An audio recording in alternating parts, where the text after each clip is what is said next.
ګرانو زده کوونکو خدای دې وکړي چې روغ او جوړ سات د کامل اوسئ. دا یو ځل بیا چې دی موږ چې دی د ریاضي نوی درس لپاره راغلي یو. زموږ چې دی تېر درس چې دی د هغه ډولونو بدلولو د عام کسر ډولونو بدلول. نن راځو چې دی د کسرونو هم مخرج کول، یعنې دوه کسرونه موږ څنګه کولی شو چې هغوی هم مخرج کړو یا ورته تجویز کول هم وایي. موږ په دوه طریقو سره ګرانو زده کوونکو دا کسرونه چې دی په دوه طریقو سره موږ کولی شو چې هم مخرج کړو. اوله طریقه یې دا ده چې د یو کسر مخرج په بل کسر په صورت او مخرج کې ضربو، نو دواړه په دې طریقې سره دواړه کسرونه سره هم مخرج کېږي. راځو په اوله طریقه کې چې دی شروع مثال کارو. مثلا مثال 3 پر 2 او 5 پر 4 دا دوه کسرونه دي وي د چې کوي هم مخرج کوي. د هم مخرج کولو لپاره ماده څه ویل او طریقه چې دی څه ویل چې د یو کسر مخرج د بل کسر په صورت او مخرج کې ضربو، بیا د دې کسر مخرج د دې کسر په صورت او مخرج کې ضربو. راځو اول چې دی دغه کسر لیکو 3 پر 2. اوس چې دی ګرانو د دې کسر مخرج چې 4 دی دا د اولنۍ کسر په صورت او مخرج کې ضربو. په صورت او مخرج کې ضربو 3 په 4 کې 12 او 2 په 4 کې 8. دا اولنۍ حد زموږ چې دا سره راغی 12 صورت راغی. راځو دا دویم کسر لیکو 15 پر 4.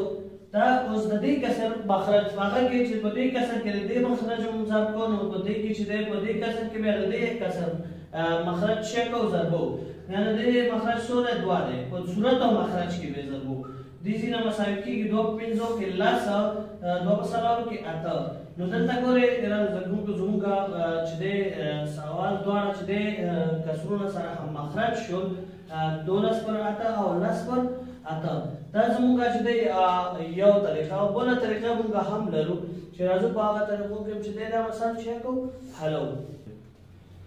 ګرانو زده کوونکو بیا طریقه دا سوال حل کړو. راځو چې دی په دویمه طریقې سره چې دی موږ څنګه کولی شو چې دغه مثال چې دی په دویمه طریقې سره هم مخرج کړو. دویمه طریقه داسې ده چې لومړی د دې کسرونو مخرجونه سره ضربو، دوه کسرونو هغه خطونه جوړو، په دواړو کې لاندې په مخرجونو کې لیکو. مثلا دا کسر ده 3 پر 2 او 15 پر 4. دې ځینه مساوي کېږي دوه مخرجونه دوه کسري خطونه رسمو، دا دواړه مخرجونه سره ضربو 2 په 4 کې 8.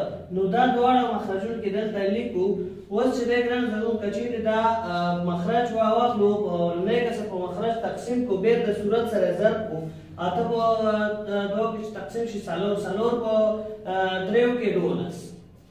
او راځو بیا دا بله 8 راخلو په دې 4 باندې تقسیم کړو 2 په 5 کې 10. نو بیا هم چې دی ګورئ زده ګانو زده کوونکو دواړه کسرونه سره چې شو هم مخرج شو. دا چې دی زموږ دویمه طریقه ده. او لومړۍ طریقه هم چې دی د دې مخرج د دې په صورت او مخرج باندې ضربو، د دې مخرج د دې په صورت او مخرج باندې، نو دواړه کسرونه سره څه کېږي هم مخرج کېږي.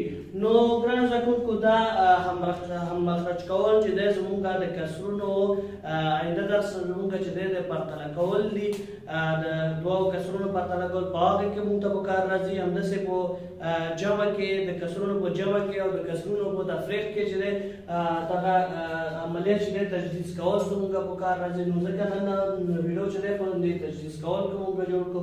دا اوس موږ د نن ورځې درس تر نور درسه پورې ښه وخت تاسو